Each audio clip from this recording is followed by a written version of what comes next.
Hello friends, welcome to SPI Academy. In this video, we will going to discuss about API Gateway, why it is used, how it is used, and some real world architecture. It is presented by SPI Academy. So first of all, why do we need API Gateway? The first reason is if you do not have API Gateway, then your services will be directly exposed to clients or any other service. Let's say if you have mandate service, if you have transaction service, which is let's say deployed in your AWS cloud environment, then if you do not have API gateway, then anybody can call it directly, right? Anybody can call it directly. With API gateway, what happens simply is you have bef- somebody between client and your services. So this is called as API gateway, simply speaking.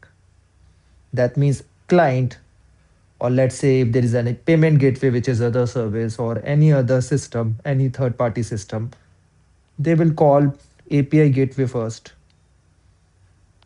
and this API gateway will then call your mandate service, and this black line will go away, right? This is the purpose of API gateway. Second reason is a security risk. If somebody is calling your service directly, despite of being an auth token, there are risks that they might repeatedly call your service again and again, right? There is a possibility that somebody might extract some information from your service, right? And it's hard to scale, right? It's hard to scale. If, for example, you can have multiple API gateways to handle the scenario, but if your services are being called directly, then you might need to have multiple pods. But how many pods will you have if somebody is calling it directly? For example, let's say there is some service in Google which you are able to call directly from your system, then it's a risk. Scalability issues are also there. Since you are calling it again and again, you might put it down. The duplicate logic is there. For example, let's say if you are putting a rate limit, then you need to have rate limit here. You need to have rate limit here. And let's say you want to block some IPs, right? Then again, there will be an issue. You need to have it here, you need to have it here, right? So what is an API gateway? It's a single entry point. That means any client, they need to call API gateway first.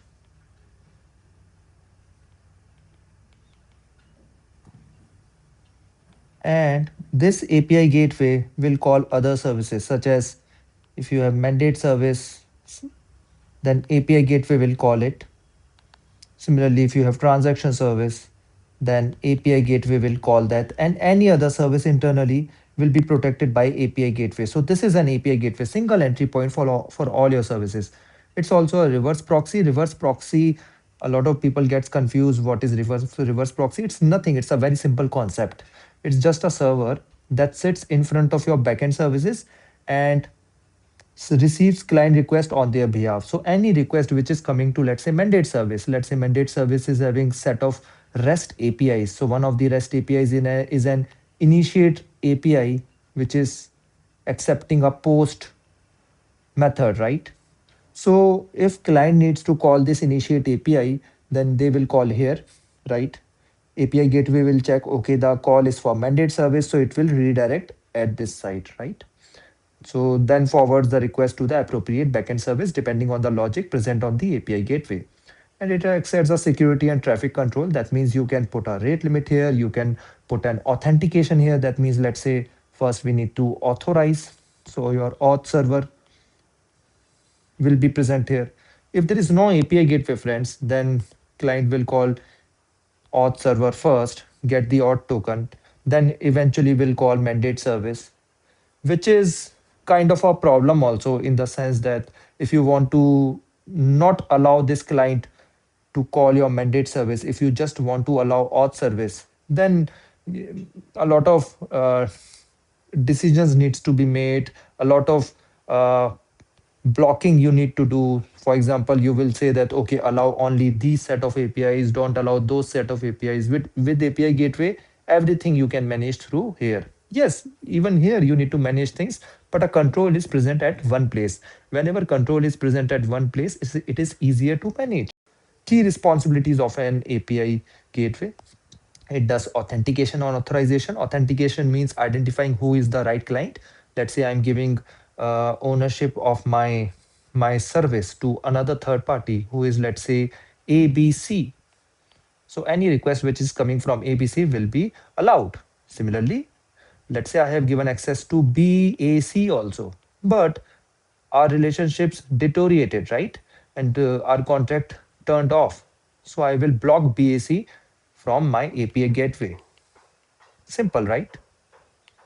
I will allow ABC, but I will not allow BAC. I can put rate limit. For example, rate limit, what does it mean?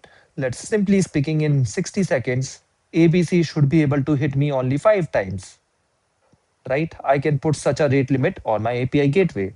I can route it. I can route it to mandate service.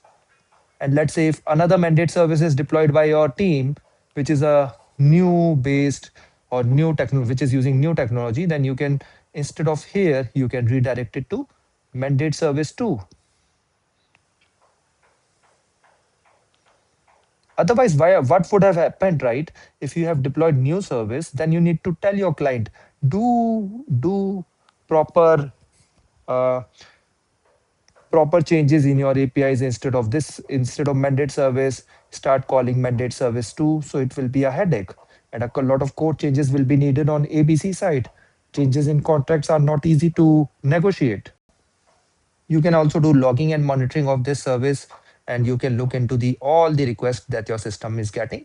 Please note that any client, that means any front end application, which could be iOS application, Android application, website, will be calling API gateway also. So you can understand through the traffic what is going on. You can take better decisions.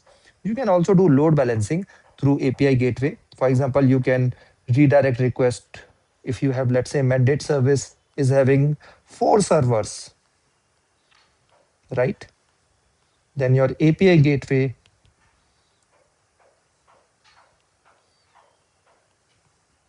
will just redirect the request to different mandate services, right? Maybe in round robin fashion. What is the difference between API gateway and load balancer? Please note, friends, same server can be load balancer, same server can be API gateway, but they are different in concept. API gateway is smart. It is able to take better decisions. Load balancer is kind of dumb, right? For example, if you are asking your load balancer to redirect request on the basis of round robin fashion, then it doesn't care about the request. It will not do rate limiting, right? Your gateways does a lot of things. Usually what is happen, friends, the architecture, if somebody is asking you to draw an architecture, then usually what happens, this is client calls API gateway, which is, please note, is deployed in your environment. Client is not in your environment. Client can be any browser, could be any mobile application. Then let's say if mandate service is present here, which is having two pods, or you can call it 2 servers also, right? And let's say you have transaction service also,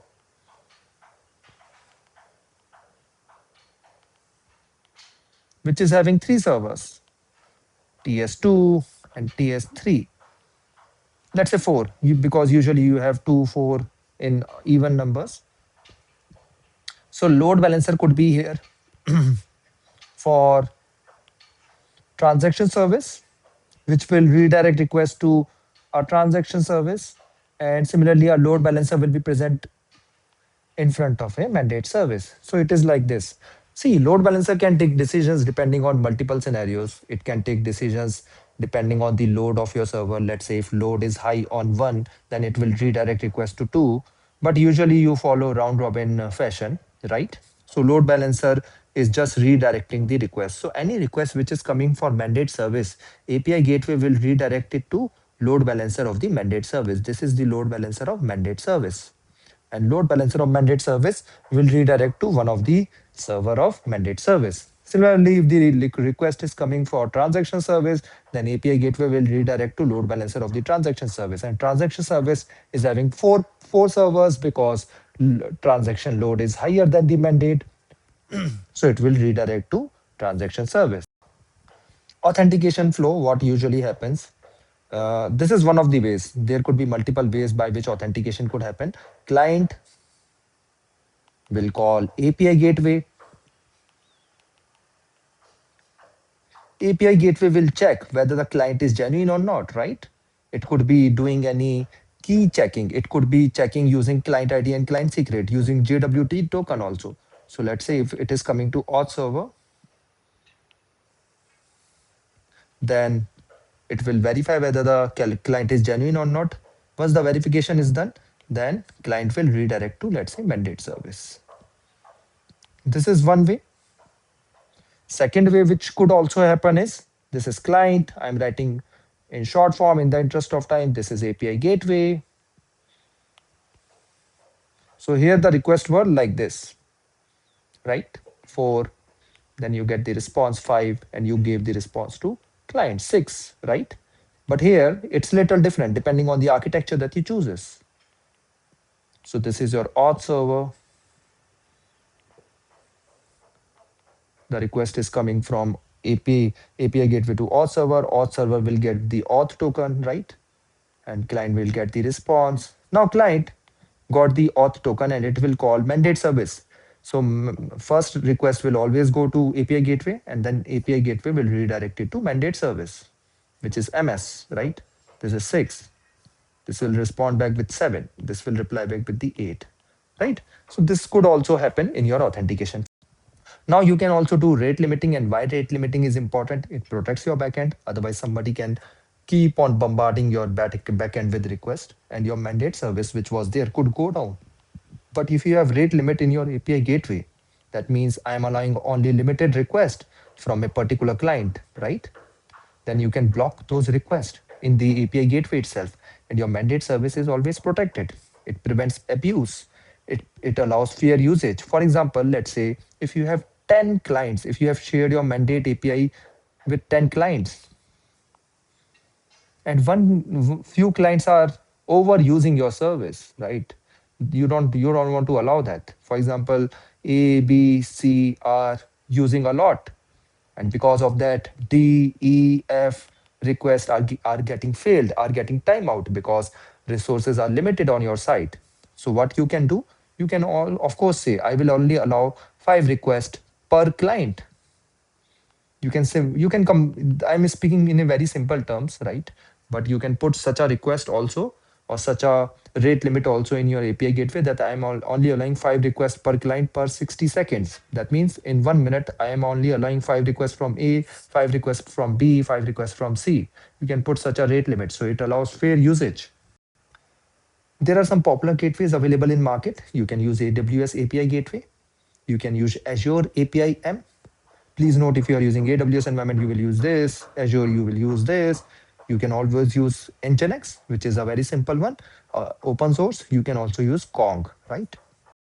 Nginx as a API gateway is very popular, right? It's open source, lightweight, easy to start. Please note, if you have Docker setup in your system, you can run it on your own. If you want me to demo it, I can demo it for you. Common mistakes that you should avoid. Please note, friends, don't write your business logic in API gateway. For example, let's say you have written something, right? And let's say you want to block all the requests more than 1 million, right? You want to block all mandate requests more than 1 million, right, friends? So this logic should reside here, right, in your mandate service. But let's say somebody is taking a decision, oh, why not block it in API gateway? This is a very bad practice. This is a very bad practice, because if you are changing your API gateway, or let's say if some of the business logic is there, some of the business logic is there, then it will be too much of a confusion. Your business logic should never reside in your API gateway. Otherwise, there is no separation between these two. In IT industry, friends, remember few things, right? Don't give one task to, don't give all tasks or several tasks to many services. One simple principle is one service or one function or one thing, one responsibility, right? It should be very clear. For example, mandate service responsibility is only to create mandates, not even to interfere with the transaction that you will write in the transaction service. Similarly, no business logic, friends, in the API gateway. Another mistake which you can do is you are not monitoring it. That means you are not looking into traffic, you are not able to take better decisions, right? You have hard coded the routes. This should be configurable based. You should not be doing hard coding. Summary: what is API gateway? If anybody is asking you in the interview or anywhere, it's a single entry point. You can also use a word reverse proxy, right? Please note that your interview will understand reverse proxy. Please note your interview could ask you what is reverse proxy. Reverse proxy is nothing. It's it's somebody. It's a server which sits between your backend servers and your client. It keeps your services secure and scalable. We noted down. We understood this. It is essential for microservices. Friends, hope you liked it. If there is any, you can write in the comment section. Thank you and have a good day ahead.